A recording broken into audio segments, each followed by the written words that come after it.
ಕುಮಾರಸ್ವಾಮಿಗಿಂತ ಹೆಚ್ಚಾಗಿ ಮಂಡ್ಯದ ಜನ ಅವರನ್ನು ಬಿಡ್ತಿಲ್ಲ. ಲೋಕಸಭಾ ಚುನಾವಣೆಗೆ ಸ್ಪರ್ಧಿಸಲೇಬೇಕು ಎಂದು ಹಠ ಹಿಡಿದಿದ್ದಾರೆ ಎಂದು ಮಾಜಿ ಪ್ರಧಾನಿ ಎಚ್.ಡಿ. ದೇವೇಗೌಡರು ಹೇಳಿದ್ದಾರೆ. ನಗರದಲ್ಲಿ ಮಂಗಳವಾರ ಸುದ್ದಿಗಾರರೊಂದಿಗೆ ಮಾತನಾಡಿದ ಅವರು, ಮಂಡ್ಯ ಜನ ಅವರನ್ನು ಬಿಡ್ತಿಲ್ಲ, ನೀವೇ ಬನ್ನಿ ಎಂದು ಒತ್ತಡ ಹಾಕುತ್ತಿದ್ದಾರೆ. ಆಸ್ಪತ್ರೆಯಿಂದ ಬಂದ ಕೂಡಲೇ ಬನ್ನಿ, ನೀವೇ ನಿಲ್ಲಬೇಕು ಅಂತ ಹಠ ಮಾಡ್ತಾರೆ ಎಂದರು. ಇವತ್ತು ಕೋರ್ ಕಮಿಟಿ ಸಭೆ ಇತ್ತು. ಸಭೆಯಲ್ಲೂ ನೀವೇ ನಿಲ್ಬೇಕು ಎಂದು ಜನ ಒತ್ತಾಯ ಮಾಡುತ್ತಿದ್ದಾರೆ. ನಮಗೆ ಕೊಟ್ಟಿರುವುದು 4 ಸೀಟು, ಆದರೆ ನಾನು ಹಾಗೆ ಭಾವನೆ ಮಾಡಿಲ್ಲ. ಎಲ್ಲಾ 28 ಕ್ಷೇತ್ರಗಳ ಜವಾಬ್ದಾರಿ ತೆಗೆದುಕೊಂಡು ಕೆಲಸ ಮಾಡುವೆ ಎಂದರು.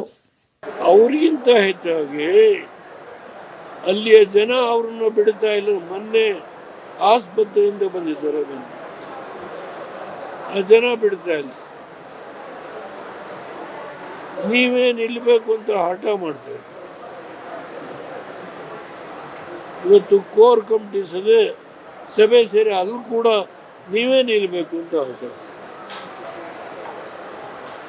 ನಾನೇನು ಇದು ಪರಿಸ್ಥಿತಿ.